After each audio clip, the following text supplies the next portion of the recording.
এ যুবক ভাইরা রে,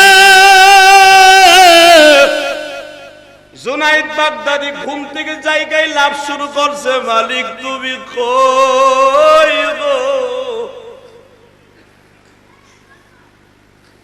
তুমি কই গো মালিক,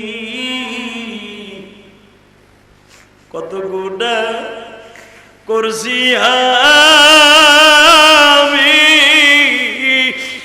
এই ধরাতে, মাফ করিয়া দিবা তুমি জুনাইদকে, তুমি যদি মাফ নাই করবা আমাকে, মানুষ রূপে কেন তুমি বানাইলে, মানুষ রূপে কেন তুমি বানাইলে। ও বান্দা, মিথ্যা মামলায় পড়িয়া আটলান্টিক মহাসাগরের মধ্যে হাবুডাবু খাইতেছ রে বান্দা। রাত ৩টার সময় উঠিয়া ২ রাকাত নামাজ পড়িয়া তুমি যখন বলছো আল্লাহুম্মা হাজিরি আল্লাহু নাদিরি,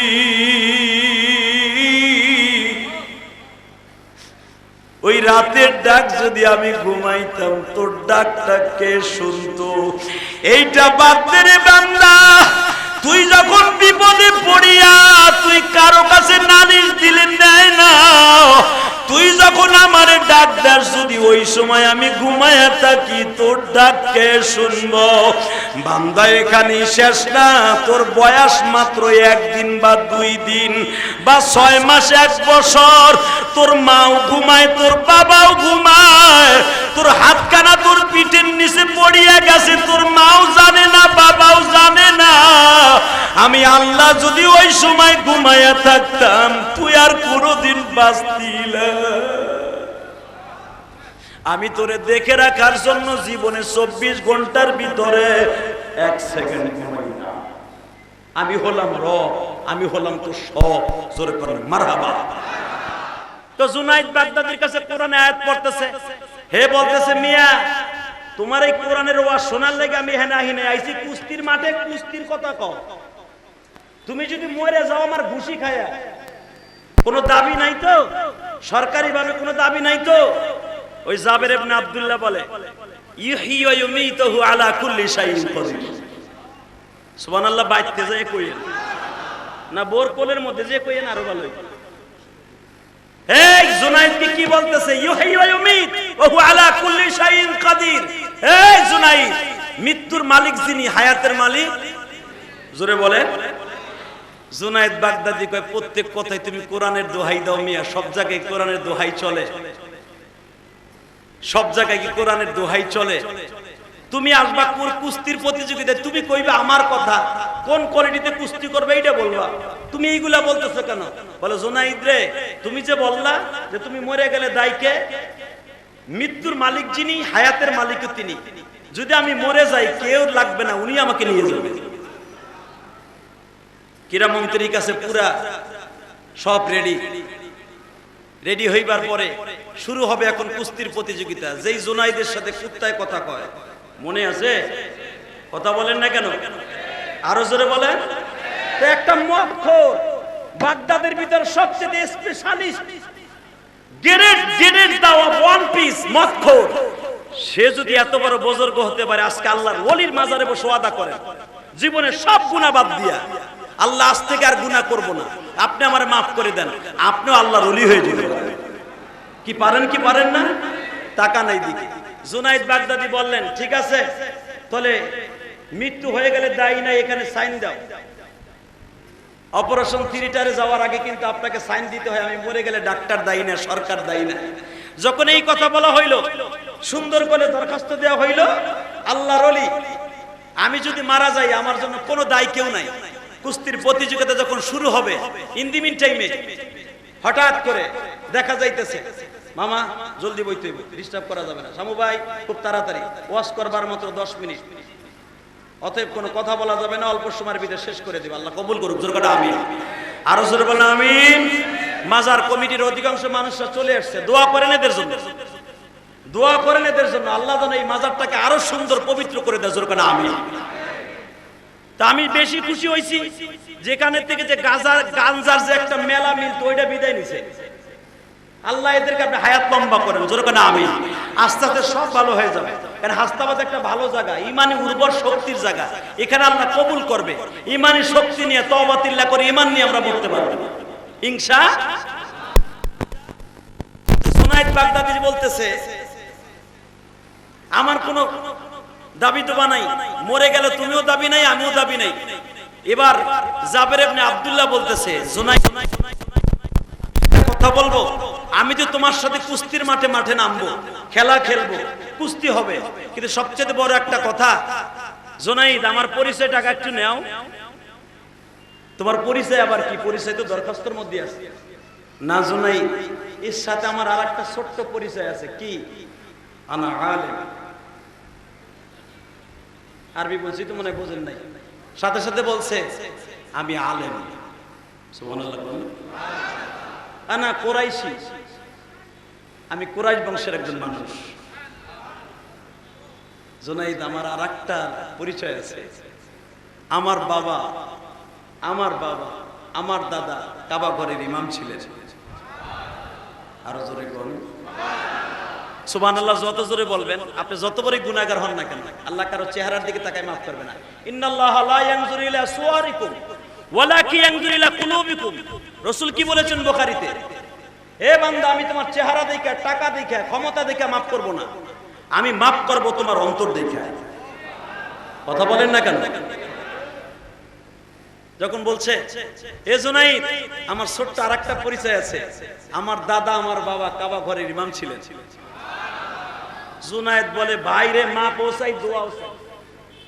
তোমার কাছে এখন কুস্তির প্রতিযোগিতা শুরু হবে, এখন তোমার লোকেশন দিচ্ছ, তোমার অ্যাড্রেস দিচ্ছ, আমি তো তোমার অ্যাড্রেস নেওয়ার জন্য রাজি না।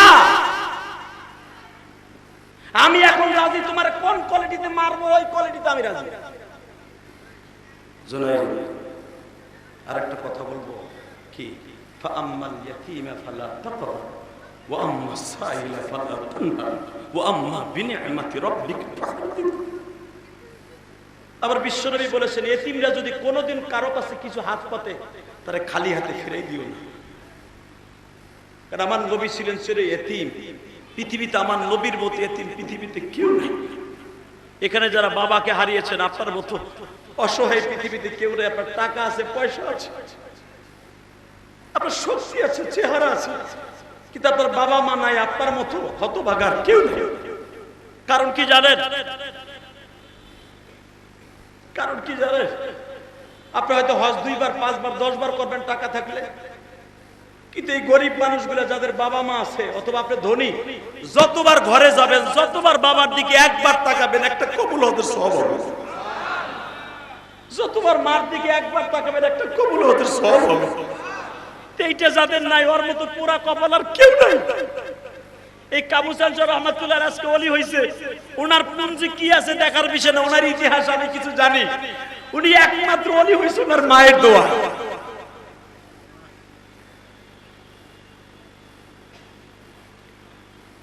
আপনারা জানেন জগৎ বিশ্ববিখ্যাত ওলিদের মধ্যে বাইজিদ মুস্তাফি, যারা গাছে সালাম দিত, মাছে সালাম দিত, এই বাইজিদ মুস্তাফি শুধু এক গ্লাস পানির ওসিলায় আল্লাহর ওলি হয়ে গেছে। ইতিহাস আপনারা জানেন। আব্দুল কাদের জিলানী রাহমাতুল্লাহ আলাইহি মহিউদ্দিন সুন্নাহ, যাকে সুন্নাতের কর্ণধার বলা হয়, যখন আব্দুল কাদের জিলানী রাহমাতুল্লাহ আলাইহি ইশকের মাঠে নামতেন, আল্লাহর ইশকের প্রেমের মাঠে যখন বসতেন রাত 1টার পরে, ওনার বিবি একদিন দেখে, আল্লাহর প্রেমের মাঠে এমন ভাবে মিশে গেছে। মহিউদ্দিন আব্দুল কাদের জিলানী জুনায়েদ সঙ্গে সঙ্গে আব্দুল কাদের জিলানীর হাত পা আলাদা হয়ে গেছে আল্লাহর প্রেমের আওয়াজে, আল্লাহর প্রেমের আওয়াজে, আল্লাহর প্রেমের আওয়াজে। আব্দুল কাদের জিলানীর হাতে আওয়াজ দেয়, পায়ে আওয়াজ দেয়, মাথায় আওয়াজ দেয়, ওনার বিবি রাতে দেখে পাগল হয়ে গেছে। একই দেখলাম আল্লাহ যে বলছে যখন বান্দা আমার হয়ে যায় তার হাত পাও সব আমার হয়ে যায়। আপনারা জানেন এই আব্দুল কাদের জিলানী ওলি হইছে একমাত্র তার মায়ের দোয়ায়। আমি ইলিয়াসুর রহমান জিহাদি 12 বছর বয়সে মা হারাইছি। আল্লাহ পাক আমারে কোন জিনিসের অভাব রাখে নাই। আল্লাহ পাক আমাকে হজ উমরা দিয়া 24 বার মক্কা মদিনায় নিছে আমাকে। কিন্তু 2004 সালে এই হাদি শফি সাহেব ছিল আমার সাথে। শফি সাহেব খালি আমার জিজ্ঞেস করতো, আপনি খালি কাবা ঘরের দরজায় দৌড়ান কেন, প্রত্যেক গেট লিস্টি করেন কেন, আপনি এগুলো দিয়ে করবেন কি? তখন আমি বলতাম রাগ করেন না, আর যদি জীবনে আসতে না পারি। এই জায়গা দিয়ে আমার নবী হাসছে, সে তো ওই জায়গার মর্ম বুঝে না। আমি কোরআন হাদিস পড়ছি, আমি জানি। হে যুবক ভাইরা, ওইখান থেকে পাশ করে আনছিলাম। আল্লাহ তোমার কাছে আমি কিছুই চাই না। আমি গুনাহগারকে কতবার আনবা মক্কা মদিনা এটা আমি জানি না। আল্লাহ যে পাশ করে রাখছে কতবার তাও জানি না। এই পর্যন্ত হজ আর উমরা দিয়ে আল্লাহ 24 বার নিয়েছে। আর কতবার হায়াতে জিন্দেগিতে যাবো এটার হিসাব জানি না, আল্লাহ ভালো জানে। শুধু একটা জিনিস মনে রাখবেন, হে মুসলমান ভাইরা, পৃথিবীতে ওইতে কপাল পোড়া, আমি আপনার মতো একজন কপাল পোড়া। আমি 12 বছর বয়সে মা হারাইছি। শুধু এখন 2 ফোঁটা চোখের পানি দিবেন। যখন ওই জাবের ইবনে আব্দুল্লাহ বললেন জুনাইদ রে, আমার নবী ছিল এতিম, চির এতিম, এতিমদের সম্রাট আমার নবী।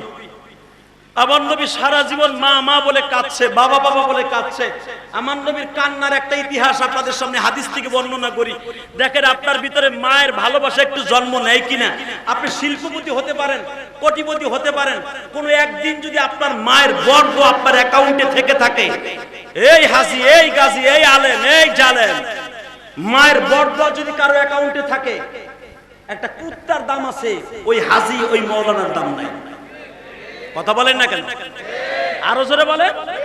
কোন একদিন যদি মা বলে থাকে, তুই কিসের সাতার হাজি, তুই তোর মারে দাম দাস না, তুই কিসের বড় লোক, তুই তোর মারে খাওয়ান দাস না, ওই মা চলে গেছে কবরে। সারা জীবন কাঁদলেও আর আপনার হাজিগিরি কবুল করাইতে পারবেন না। যতবার আপনি আরাফার মাঠে যান আর কাজ হবে না। আমার দিকে তাকান। যখন বললেন জুনাইদ রে, আমার সবচেয়ে একটা সূত্র এবিলিটি আছে, সেটা কি? আমি এতিম। জুনাইদ আমার মায়ের খুব ভক্ত ছিলেন। জুনাইদ বলে ফেললেন, জুনাইদ বাগদাদি বলে ফেললেন, তুমি এতিম? হ্যাঁ। তাহলে তুমি কি চাও? সব বাদ। তুমি এত সময় যে ওয়াজ করছো সব বাদ। একটা কথার উত্তর দাও, তোমার মা বাবা নাই? না। মারে কি ভালোবাসতা? হ্যাঁ। ঠিক আছে, তুমি কি চাও আমার কাছে বলো। সঙ্গে সঙ্গে বলে, আমি কিচ্ছু চাই না। আরে ভাই রে,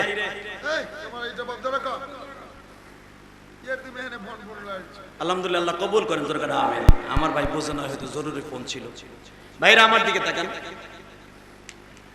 জুনাইদ আসলে কথার ভিতর কথা আসলে কথা ডিভাইডেড হয়ে যায়। আল্লাহ শুকর, আল্লাহ মাফ করে। এ ভাই তুমি কই যাও? রাগ করো না, তুমি বসো।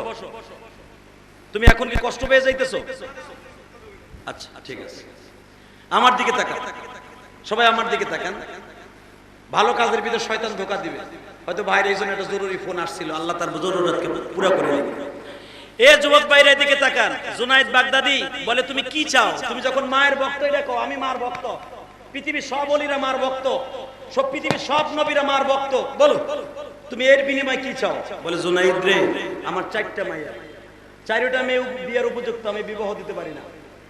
তুমি যদি আজকে আমার জিতায় দাও, আনা কুরাইশ, আনা ইবনে আব্দুল্লাহ জুবাইর, আনা ইয়াতীম, সব্বাব, তুমি যদি আমার আজকে জিতায় দাও, আমি তোমার একটা জিনিস দিয়ে যাব, তোমাকে যেন বিশ্বনবী সুপারিশ করে। আরো জোরে বলেন, আরো জোরে বলেন। বাজানরে যখন বললেন বিশ্বনবী যেন তোমারে জিতায় দেয়, জুনাইদ বাগদাদির অন্তরটা বাবা কেমন যেন চেপা হয়ে গেছে। যখনই বলছি জুনাইদ রে,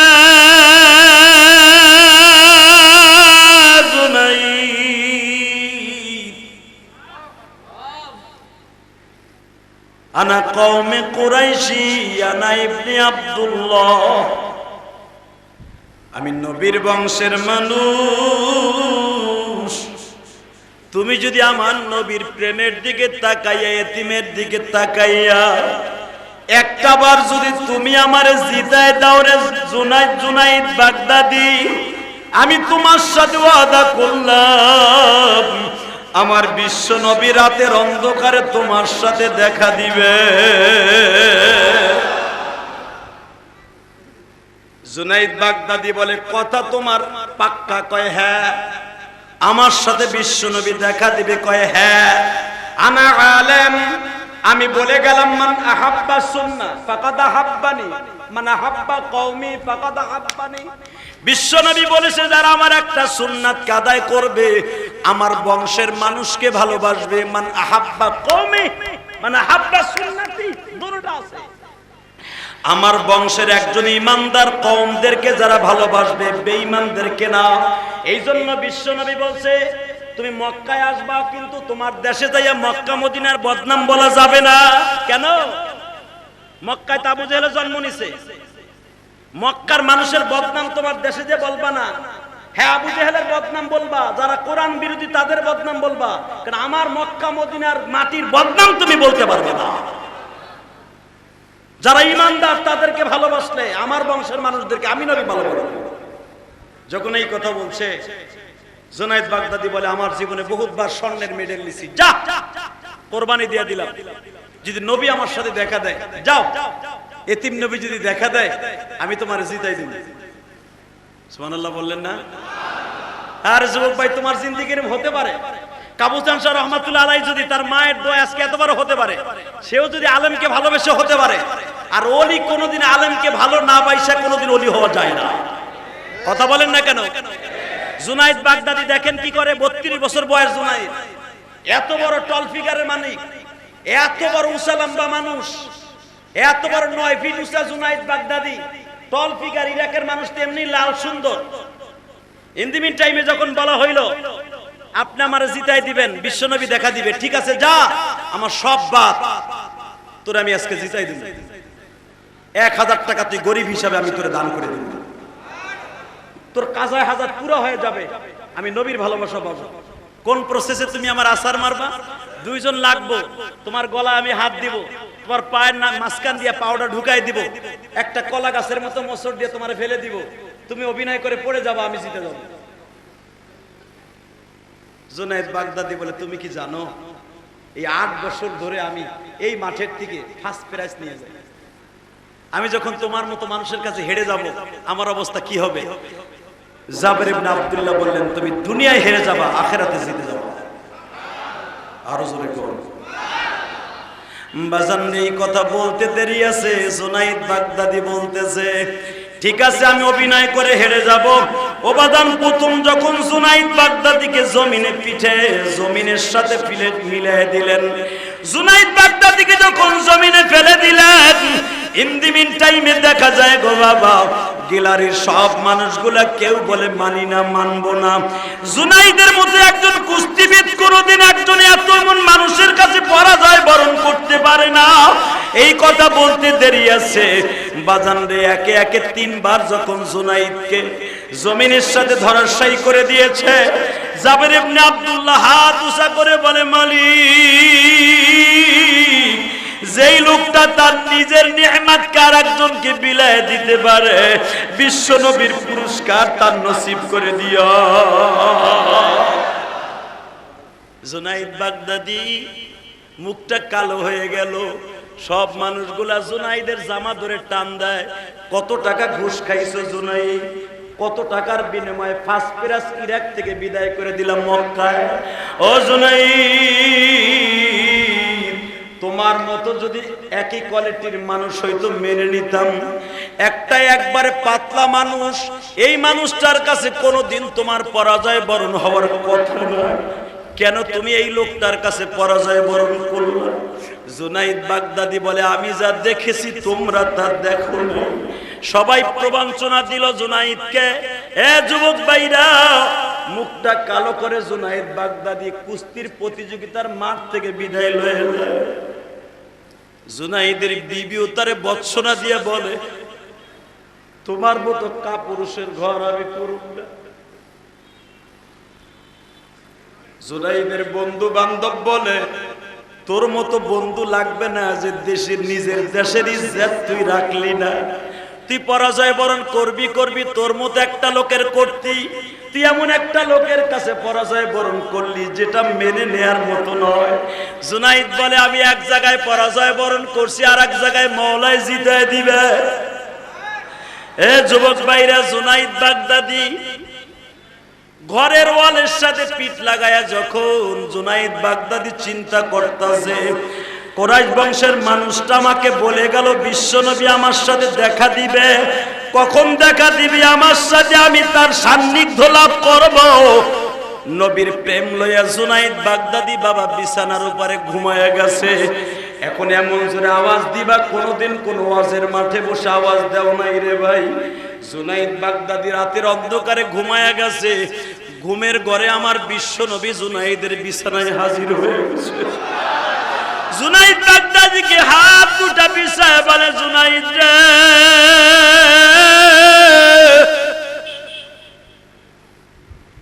আয় রে জুনাইদ আমার বুকে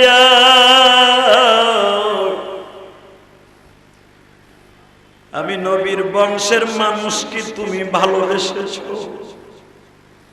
তুমি একজন ইয়েতিমকে ভালোবেসেছো, তুমি একজন মিসকিনকে ভালোবেসেছো। যে আমলের খবর আমি জানি, আমার আল্লাহ জানে, আর তুমি জানো। জুনাইদ রে, আমি আজকে তোমারে একটা পুরস্কার দিয়ে যাব যেটা পৃথিবীর কোন সরকার দিতে পারে নাই। যুবক ভাইরে, এখন জুনাইদের মতো তুমিও চোখের পানি ছেড়ে দিয়ে আজকে তওবা করো, 5 ওয়াক্ত নামাজ পড়বা, ওয়াদা করো। এখন চোখের পানি ফেলাইয়া জুনাইদের মতো জানি তুমি আর আমি পারবো না, তবু অন্তর দিয়ে এখন তওবার নিয়ত করে শুলো। জুনাইদ বাগদাদি ঘুমের ঘরেই বিশ্বনবীকে জড়াইয়ে ধরেছে। বিশ্বনবীর সিনাটা জুনাইদের সিনার সঙ্গে লাগাইয়া আমার নবী এমন জোরে চেপে ধরে বলছে, জুনাইদ রে, এই 32 বছর বয়সে তোমার তো আর মাদ্রাসায় যাইয়া লেখাপড়া করার টাইম নাই।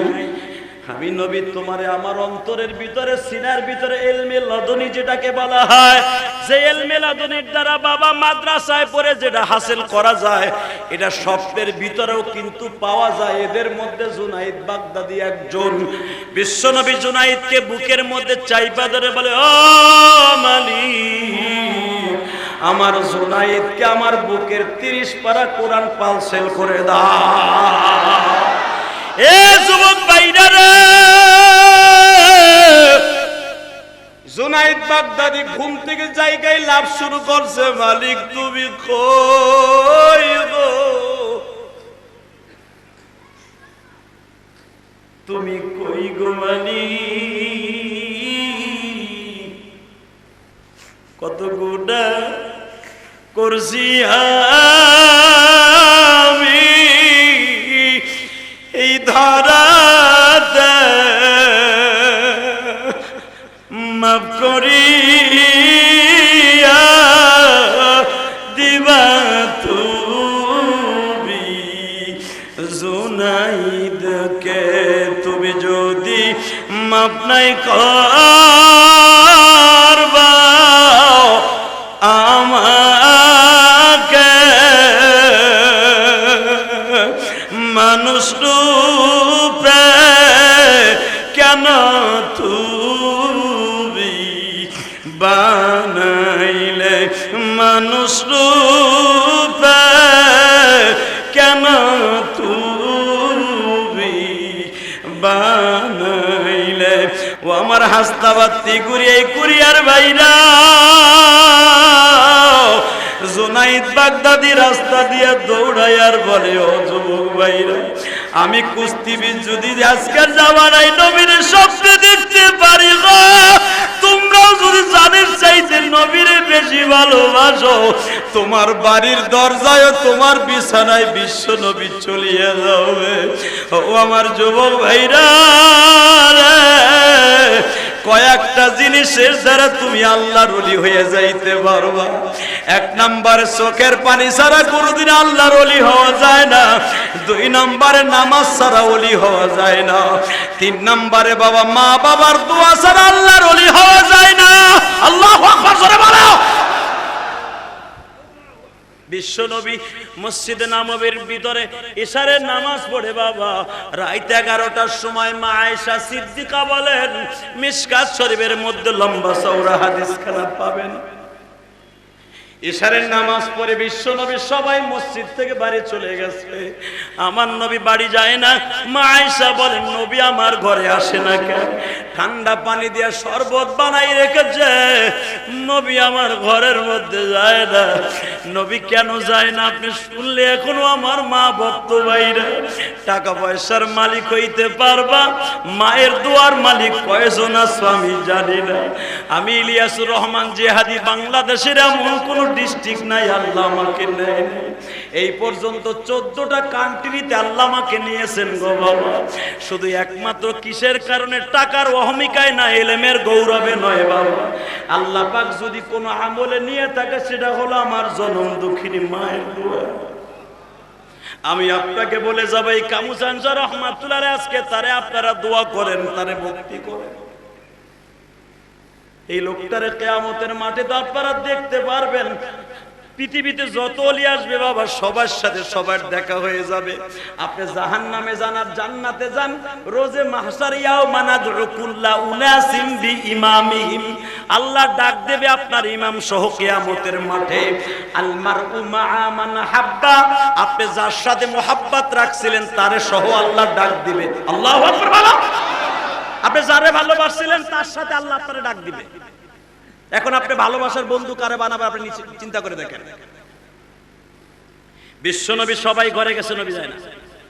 মা আয়েশা মাঝে মাঝে জানালার কাপড় সরাই, আপনারা যারা হজ করছেন রিয়াজুল জান্নাত বাম দিকে তাকাইলে মা আয়েশার ঘরটা, যেই ঘরের মধ্যে বিশ্বনবী ঘুমিয়েছেন, ওই স্বর্ণের গিরিলির ভিতর দিয়ে মা আয়েশার ঘরটা দেখা যায়, নবীর কবরটা দেখা যায়।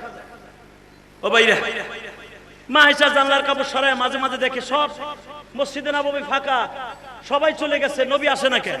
নবী আসে না কেন? এ তো আপনার আমার বউ না, বউ সিরিয়াল দেখতেছে টিভিতে, ইন্ডিয়ান সিরিয়াল। তুমি মদ খাও না, গাঞ্জা খাও না, মাজারে দিন বইরা যা মনে চায় তাই করো, বউর খবর নাই। কথা কন না কেন? তুমি গইরাও মাজার দিয়া, তোমার বউ গইরাই মোবাইল দিয়ে অন্য দিক দিয়া। এ কথা কন না কেন? বউ সিরিয়াল দিয়ে মোবাইল ইউটিউবে দেখতেছে ঘন্টার পর ঘন্টা, তোমার খবরও নাই। আর বিশ্বনবীর বিবিরা 5টা মিনিট, সাহাবা একরামের বিবিরা 5টা মিনিট বাহিরে থাকলে পাগল হয়ে যেত। কি হয়েছে? ইন্দিমিন টাইমে যখন বলা হয়েছে নবী আসে না আসে না কেন, মা আয়েশা থেকে হাদিস কেন বর্ণিত, মা আয়েশা বলতেছে নবী আসে না কেন, আসে না কেন? একটু পরে দেখে মা আয়েশা হুজুরের বুকের মধ্যে গরম পানির ডেক্সির মতো ফুটন্ত পানির ভাতের পানি যেরকম বলকায়, গোস্তের ডেক্সির পানি যেরকম বলকায়, নবীর বুকের মধ্যে বলকানির আওয়াজ হইতেছে। মা আয়েশা মনে মনে করে আমার মন চাইতেছে দরজা খুলে দৌড়ে যা নবীরে জড়াই। হুজুর আপনার এত কিসের দুঃখ?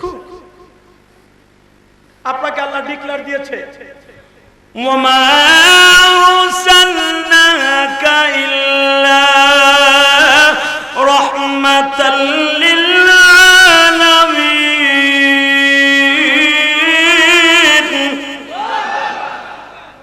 আপনি এত বড় লকব দিয়েছে আমার আল্লাহ, এত বড় দামি মানুষ আপনি, আপনি কান্দেন কে? মন চাইতেছে যে এই কথা বলি, কিন্তু আমার নবী কি আওয়াজগুলো দিচ্ছে আমি একটু শুনি। একটু পরে নবী আমার হাত তুলে বলতেছে, আল্লাহ দুনিয়ার সব মায়ের আমার কাছে যারা কালেমা পড়ছে, কত মা আমার কাছে কালেমা পড়লো, কত বাবা আমার কাছে কালেমা পড়লো, কিয়ামতের মাঠে যদি আমার মা বাবা জাহান্নামে যায়, ইব্রাহিম নবীর মা বাবার মতো, জাতির পিতা ইব্রাহিমের মা বাবার মতো যদি আমার মা বাবা জাহান্নামে যায়, আমি নবী আমার উম্মতের মুখ দেখাবো? আমি নবী এত মায়ের ভক্ত, মায়ের ওয়াজ করি এত, কিন্তু আমার মা বাবা যদি জাহান্নামে যায় আমি আমার উম্মতের মুখ দেখাবো কেন? আল্লাহ তোমার কাছে একটাই দরখাস্ত, তুমি তো সব পারো, আল্লাহু লা ইলাহা ইল্লা হুয়াল হাইয়ুল কাইয়ুম তাবারাকাল্লাযী বিয়াদিহিল মুলক ওয়া হুয়া আলা কুল্লি শাইইন কাদির। আল্লাহ তুমি আসমানকে একদিন জমিনের সাথে মিলায়া দিবা, ইযাশ শামসু কুব্বিরাত ওয়া ইযান নুজুমু কাদারাত। আল্লাহ পদ্মা নদীর ভরিয়া তুমি চর বানাই দিতে পারো, আটলান্টিক মহাসাগরের মাঝখানে চর ফেলাই দিতে পারো, আরব সাগরের মাঝখানে চর ফেলে দিতে পারো। ও মালিক, তুমি তোমার বন্ধুর মা বাবাকেও কালেমা পড়াই আবার কবরে দিয়ে দিতে পারো। কোন মুহাদ্দিসগণ লেখেন, নবীর এই চোখের পানি ব্যথা যায় নাই, নবীর মা বাবাকে কবর থেকে উঠানো হয়েছে, বিশ্ব নবীর কাছে কালেমা পড়াইয়া তারপরে ঘুম পাড়ানো হয়েছে। এ মুসলমান ভাইরা, এই জন্য নবীর মা বাবা নিয়ে ইখতিলাফ করা যাবে না যে হুজুরের মা বাবা মুসলমান। হুজুরের মা বাবাকে কিয়ামতের মাঠে আল্লাহ হয়তো মাফ করে দিবেন, কারণ তাদের সময় আমার নবী নবুয়ত প্রাপ্তি হন নাই। আমার নবী যদি মা বাবার জন্য এত দোয়া করতে পারে, আমরাও কি একটু পারবো না? কথা বলেন না কেন? কে কে পারবো? দেখে আল্লাহকে হাত তুলে দেখাই তো। আল্লাহ এই হাতগুলাকে আপনি কবুল করেন, জোরে বলেন আমিন। আরো জোরে বলেন আমিন।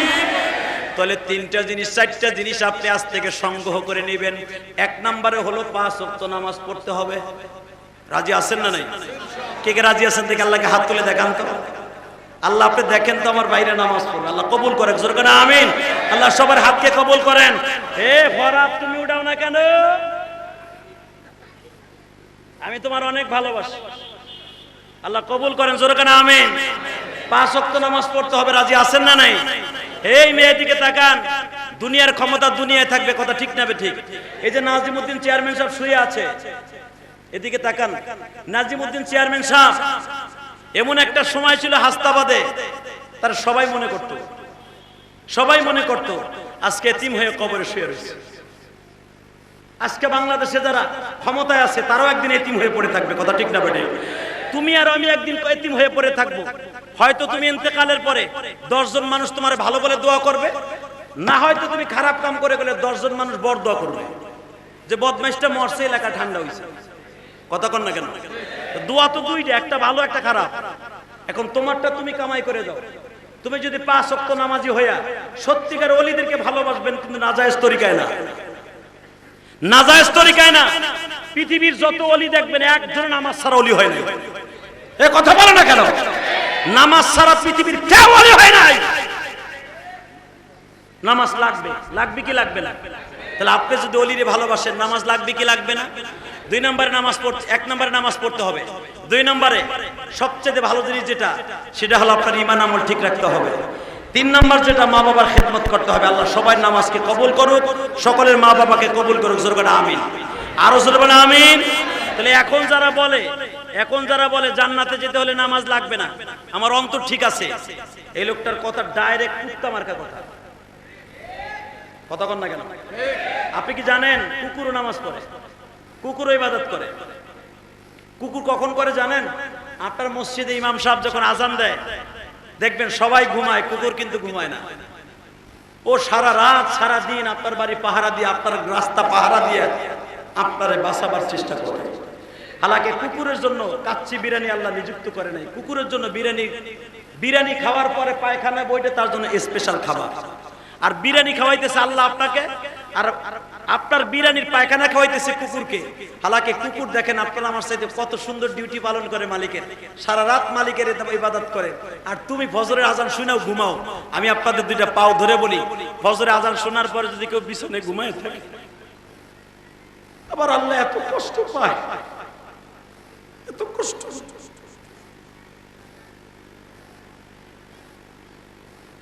আমি আপনাদের 2টা পাও ধরে বলে যাই, আজকে হয়তো আসছে, আর কোনোদিন মাজারে ওয়াজে আসার নিয়ত নাই, হয়তো আসবো, শুনতে আসবো, ওয়াজ করতে আসবো। শুধু একটা কথা বলে দিয়ে যায়, সেটা হলো এই, নামাজ ছাড়া আজও পর্যন্ত কেউ আল্লাহর কাছে মাফ পায় নাই, পাবে না। আমাদের সর্বশেষ কথা, নামাজ লাগবে কি লাগবে না? নামাজ পড়বো কার কাছে? না মাজারের কাছে? কথা বলেন না কেন? কাবু চামচা রহমাতুল্লাহ আলাইহিকে কিয়ামতের মাঠে আপনি দুদুকের মামলায় ফেলাইয়েন না সিজদা দিয়া। তার কবরের কাছে আসবেন, সূরা ইখলাস ফাতিহা পড়বেন, সূরা ইয়াসিন তেলাওয়াত করবেন। এই আল্লাহর ওলি আপনার জন্য কেঁদে কেঁদে কবরে বেয়ে দোয়া করবে, আল্লাহ এই লোকটা আমার জন্য দোয়া করছে, আল্লাহ এরে আপনি মাফ করে দেন, এর মা বাবাকে আপনি মাফ করে দেন, এর 14 গোষ্ঠীকে মাফ করে দেন। আর যখনই তার কবরে কবরটা ঠেকায় মারবেন, আপনার কবরে কামুচান সেই ঘুষি মারবে। কথা কন না কেন? যদি আমার এই কথা উল্টাইতে পারেন যে কামুচান সাহেব রহমাতুল্লাহ বেজার হবে না আপনি সিজদা দিলে, আমি মাজার কমিটির দুটো পাও ধরে বলবো, আপনারা কবর এখানে যেরকম লেখছেন মাজার কমিটির বসার স্থান এরকম বড় নেম প্লেটে লিখে দেন যেখানে এই কবর সিজদা দেওয়ার জায়গা না। ইনশাআল্লাহ বলে যদি এইটা নেম প্লেটে লিখে দিতে পারেন, আমি ইলিয়াসুর রহমান জিহাদি ফতোয়া দিয়ে গেলাম, যদি এইটা লিখে দিতে পারেন মাজারে কেউ সিজদা দিবেন না, দোয়া করবেন, আমি বলে গেলাম কিয়ামতের মাঠে কোন ওসিলায় যদি আল্লাহ মাফ করে, কামুচান স্যার বন্ধু হতে পারেন কোন ওসিলায়, এই লেখাটার ওসিলা আল্লাহ তাকে বন্ধু বানায় দিবেন, এটা আমি বলে গেলাম। কারণ একমাত্র এই কপালটা হলো একমাত্র রবের জন্য। কার জন্য? ভাইজান আল্লাহর ওলিদেরকে ভালো আমিও বাসি, আমিও ওনাকে ভালোবাসি, আপনিও বাসেন, কিন্তু দুইটা পাও ধরে বলে যায় ওনাকে কিয়ামতের মাঠে কাঠগড়ায় দাঁড় করায় না। ঈসা নবীকে আল্লাহ কিয়ামতের মাঠে নবীকে জিজ্ঞেস করবে, ঈসা তোরে খোদার বেটা আমার বেটা কেন বলতো? ঈসা নবী বলতেন এটা আমার দোষ না আল্লাহ, আমি কি তাকে কইছি যে আমি আল্লাহর বেটা মারিয়ামের বেটা না? এই দেখেন কোরআন শরীফের ভিতরে কোন মহিলার নাম নাই, আল্লাহু আকবার বলতে পারেন না? মারিয়ামের চাইতে দামি দামি মহিলা পৃথিবীতে আসছে না? আসছে না? মারিয়ামের জান্নাতের চাবিও ফাতেমার হাতে। ফাতেমার শানে কোরআনের আয়াত নাযিল হয়েছে, 4টা কোরআন আয়াত নাযিল হয়েছে ফাতেমার সিদ্ধান্তে, কিন্তু ফাতেমার নাম কোরআনে নাই। মাসিয়া ফিরাউনের বিবি, এত বড় মুজাহিদ যিনি আমার নবীরও বিবি হবে মাসিয়া। আল্লাহু আকবার বলো। কিয়ামতের মাঠে 4টা বিবির সাথে 4টা মহিলার সাথে আমার নবীর বিয়ে হবে, 4টা মহিলা। দেখেন 1 নম্বরে বিবাহ হবে আমার আল্লাহ নিজে বিবাহ পড়ায় দিবেন, তার ভিতরে 1 নম্বরে মা মারিয়াম। মারহাবা কোন? মারিয়ামকে আল্লাহ জান্নাতুল ফেরদাউস মহারানা হিসাবে লিখে দিয়া নবীর সাথে বিয়ে দিলেন। কারণ মারিয়ামের তো দুনিয়া কারোর সাথে বিয়ে হয় নাই, আমার নবীকে নিয়ে বাসরঘর করাবে, বাসরঘরটা সাজাই দিবে আমার আল্লাহ। সুবহানাল্লাহ বাইতে যায় কই ওই বাসরঘর দেখবেন না? তাহলে আলহামদুলিল্লাহ বলতে হবে। যারা ওয়াজ মাহফিলে বসে নামাজের ভিতরে সুবহানাল্লাহ বলবে, সুবহানাল্লাহিল আযীম বলবে, আল্লাহ সুবহানাহু ওয়া তাআলা মা মারিয়ামের বিয়ের বরযাত্রীতে আল্লাহ তাআলা অংশগ্রহণ করার সুযোগ দিবে। তাহলে আপনি বলবেন না? কা বলবেন না? আমার আল্লাহ কি করবে জানেন? মহারানা হিসাবে জান্নাতুল ফেরদাউস মারিয়ামকে লিখে দিয়া বাসরঘর করাবে। 1 নম্বরে মারিয়ামের সাথে নবীর বিয়ে হবে, মারহাবা বলেন। 2 নম্বরে বিয়ে হবে ফিরাউনের স্ত্রী মা আসিয়া, মা আসিয়ার সাথে কিয়ামতের মাঠে আমার নবীর বিয়ে হবে। হে মুসলমান ভাইরা ভালো করে বোঝার চেষ্টা করেন, ফিরাউনের পালক মেয়ের সাথে নবীর বিয়ে হইবে। মারহাবা বললেন না? আল্লাহু আকবার, আল্লাহু আকবার। তাহলে যার সাথে নবীর বিয়ে হইব কিয়ামতের মাঠে তাদের নাম কিন্তু কোরআনে নাই, মনে রাখেন। ফাতেমা জান্নাতের সমস্ত মহিলাদের সর্দারিনী, তার নামও কোরআনে নাই। হাসান হুসাইন সমস্ত যুবকের জান্নাতের সর্দার, তার নামও কোরআনে নাই। কিন্তু মনে রাখবেন একটা মহিলার নাম কেন কোরআনে আসলো? তার নাম মারিয়াম। যেরকম মারহাবা। এই যে এখন বুঝাই দিব মাসলা, মারিয়ামের নাম কেন আসছে? মারিয়ামের স্বামী নাই, ঈসা নবীরে পরিচয় করাবে কেমনে? কোরআনে যত জায়গা দেখবেন ঈসার নাম, সেখানে তার মার নাম ইয়া ঈসা ইবনে মারইয়াম, ইয়া ঈসা ইবনে মারইয়াম খুয বিয়াদিক। যত জায়গায় ঈসার নাম আসছে তত জায়গায় মারিয়ামের নাম আসছে। বাজান রে, কেন মারিয়ামের নামটা কোরআনে আসলো? একমাত্র ঈসা নবীকে পরিচয় করে দেওয়ার জন্য।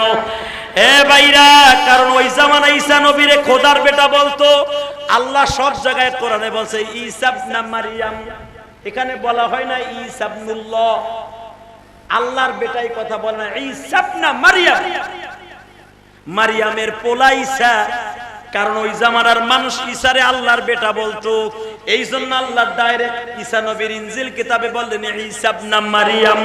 ঈসারে পরিচয় করাবার জন্য কিন্তু মারিয়ামের নাম আল্লাহ কোরআনে ডাক দিয়েছে, নাহলে মারিয়ামের নামও ডাক দিত না। তাহলে বুঝিয়ে লন। তারপরও কিয়ামতের মাঠে আল্লাহ জিজ্ঞেস করবে, এই ঈসা তোরে কেন আমার বেটা বলতো তাই ক। ঈসা বলবে আল্লাহ এটা আমার দোষ, আমি তো আগে কয়ে দিছি, তুমি কোরআনে বলছো, ইনজিল কিতাবে বলছো। এরপরে আমার খ্রিস্টানেরা বলতো আমি ঈসার, তুমি আমার বাপ। আল্লাহ আমার দোষ নাই, তাহলে চিন্তা করেন ঈসার কোনো দোষ নাই, তারপরও তাকে কাঠগড়ায় দাঁড় করাবে। এই কামুচান শাহ কোনোদিন বলে জানে আমার সেজদা দাও? যদি আপনি সেজদা দেন কিয়ামতের মাঠে আল্লাহ জিজ্ঞাসা করবে, এই আমি ঈসারে যেমন জিজ্ঞেস করছি তোমারও জিজ্ঞেস করবো তোমার কবরে সেজদা দিতে কেন? যদি কবরে সেজদা দিয়ে জায়েজ থাকতো পৃথিবীর সর্বশ্রেষ্ঠ সেজদা দেওয়া হতো, তাজিমি সেজদা দেওয়া হতো বিশ্বনবীর কবরে। কথা বলেন না কেন? কোন তাজিমি ফাজিমি সেজদা নাই বেটা, কি যে সাতার তাজিমি। তাজিমি সেজদা মানে কি? সম্মানিত সেজদা, পৃথিবীতে সম্মানিত সেজদা পৃথিবীতে একজন মানুষকে দেয়া জায়েজ থাকলে আমার নবীর রওজায় দেওয়া হতো। সেজদা তো দূরের কথা, এই যে হাজির কাছে জিগাও, এই মাজার কমিটির অধিকাংশ হাজি জিজ্ঞেস করেন না। সেজদা তো দূরের কথা, হাত ইশারা করে সালাম দিতে গেলে আর হাত ভেঙে ফেলে। শুধু আমি আপনাদের খেদমতে আরজ করব, মানা না মানা আপনার ব্যাপার, আমার কথা আমি বলে গেলাম। আমি গুনাহগার, আমার মতো গুনাহগার এই মাহফিলে কেউ নাই। শুধু আপনাদের দুইটা পাও ধরে বলছি, সেজদা একমাত্র কার জন্য? জোরে বলেন কার জন্য? আল্লাহ তুমি এই কথাগুলা বোঝার তৌফিক দান করে দাও। বর্তমানে এই কমিটিতে যারা আছে আল্লাহ তাদের আপনি ইমানদার বানায় দেন। আল্লাহ আমরা গুনাহগার যারা ওয়াজ নসিহত করে গেলাম এদেরকেও কবুল করিয়ে নেন। আল্লাহ আপনার এই বুজুর্গকে আপনি মাফ করে দেন। আল্লাহ কিয়ামতের মাঠে আমরা এক গাড়িতে কামুসান সাথে জান্নাতে যেতে পারি, সবাই বলেন আমিন। আরো জোরে বলেন আমিন। কি জান্নাতে যাওয়ার নিয়ত আছে তো ইনশাআল্লাহ? আল্লাহ আপনাদেরকে কবুল করুক, জোরে করে আমিন। তাহলে 5 ওয়াক্ত নামাজ পড়বেন, আবার বলেন মাজারে সেজদা দিবেন, জোরে কর, আরো জোরে, আরো জোরে।